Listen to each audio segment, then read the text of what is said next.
La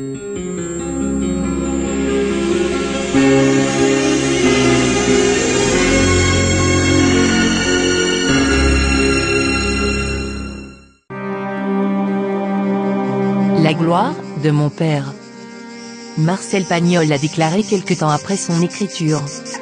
Dans ses souvenirs, ce n'est pas de moi que je parle mais de l'enfant que je ne suis plus. C'est un petit personnage que j'ai connu et qui s'est fondu dans l'air du temps. Je suis né dans la ville d'Aubagne, sous le Garlaban couronné de chèvres, au temps des derniers chevriers. À Marseille, voilà plus d'un siècle. La vie familiale, l'école primaire, les vacances au milieu des collines, la première chasse avec son père.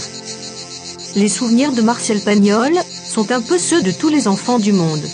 Pagnol signe ici une ode à l'enfance et à l'art d'être père.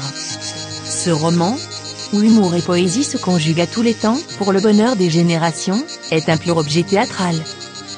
L'interpréter sur scène permet d'en ressusciter quelques épisodes savoureux, en une confidence qui prend vie sous nos yeux. Par la magie de l'évocation, le passé devient le présent. À ce jour, il n'existe aucune adaptation de La gloire de mon père de Marcel Pagnol, destinée à un seul interprète et à la scène.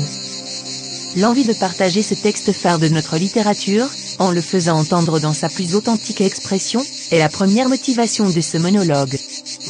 Antoine Séguin a souhaité y réincarner le récit légendaire de la cave Vénitien.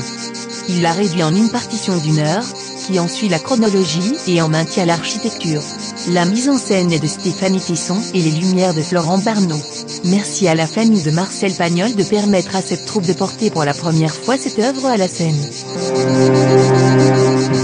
Ce pur moment de bonheur vous sera proposé le 18 du mois de janvier 2013, à la maison de Pays de Nyons.